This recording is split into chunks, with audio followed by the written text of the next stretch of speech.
DHS is rolling out its Operation Patriot 2.0 in Massachusetts as they target the, quote, worst of the worst illegal migrants in a new order. Joining me now to break it all down is Boston Globe columnist Carine Hajjar. Carine, good morning. It is great to see you.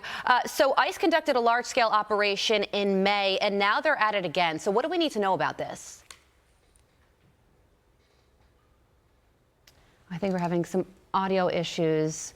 Yes, we are. Okay, so Todd, in the meantime, while we get Carine's audio back up and running, I mentioned the operation in May, and ICE agents arrested 1,461 people, including drug traffickers, sex offenders, murderers, child predators, and foreign fugitives. They say that 790 of them were described as significant criminality.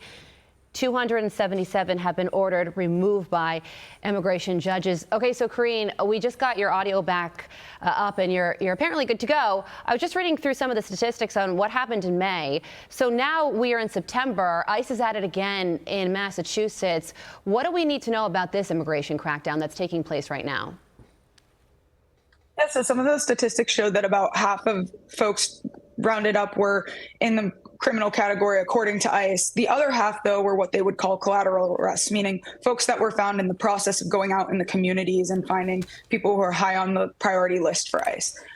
This is significant for Massachusetts because the state does not cooperate when it comes to civil ICE detainers, meaning that local law enforcement could be holding somebody that has a violent conviction or charge, but they cannot hold on to them and hand them over to ICE.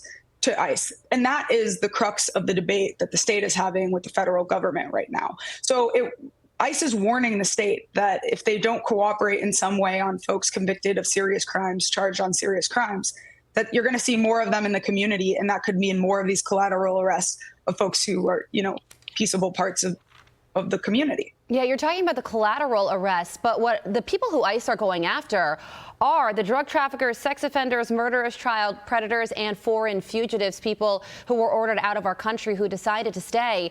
And Boston Mayor Michelle Wu is fighting back against these operations right now. Is that politically smart? Is that a politically smart position for her to take?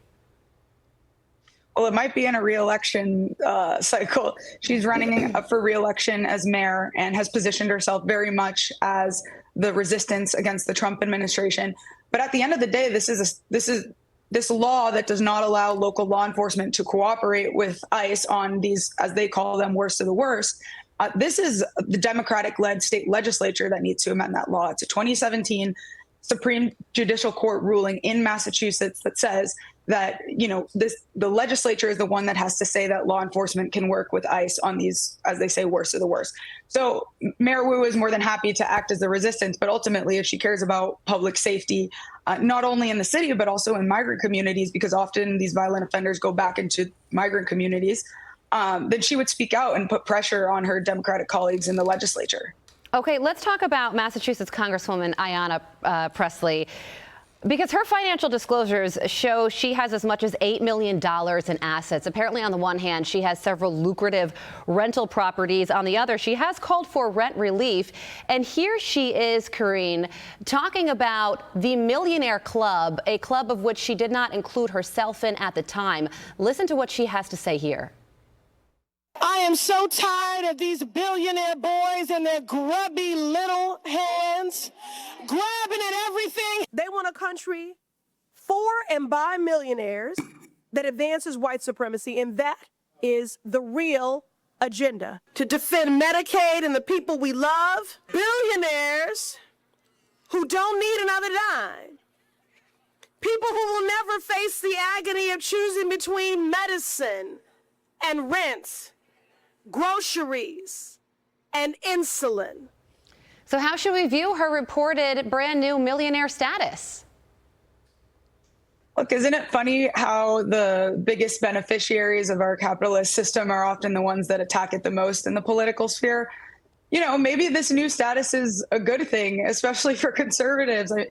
Maybe this is a wake-up call for Ayanna Pressley to think about the onerous regulations that hold back housing, for example, in Massachusetts, or the millionaire's tax in the state that could be a factor in driving people out of the state. So, it's ironic, but I hope that it's a learning experience for the representative. Yeah, and Congresswoman Ilhan Omar disclosed as much as $30 million in assets on her disclosure. So I guess it pays to be a member of the socialist squad, the irony of all ironies there. Boston Globe columnist Carine Hajjar, thank you so much for joining us. Good to see you. I'm Steve Doocy. I'm Brian Kilmeade. And I'm Ainsley Earhart. And click here to subscribe to the Fox News YouTube page to catch our hottest interviews and most compelling analysis.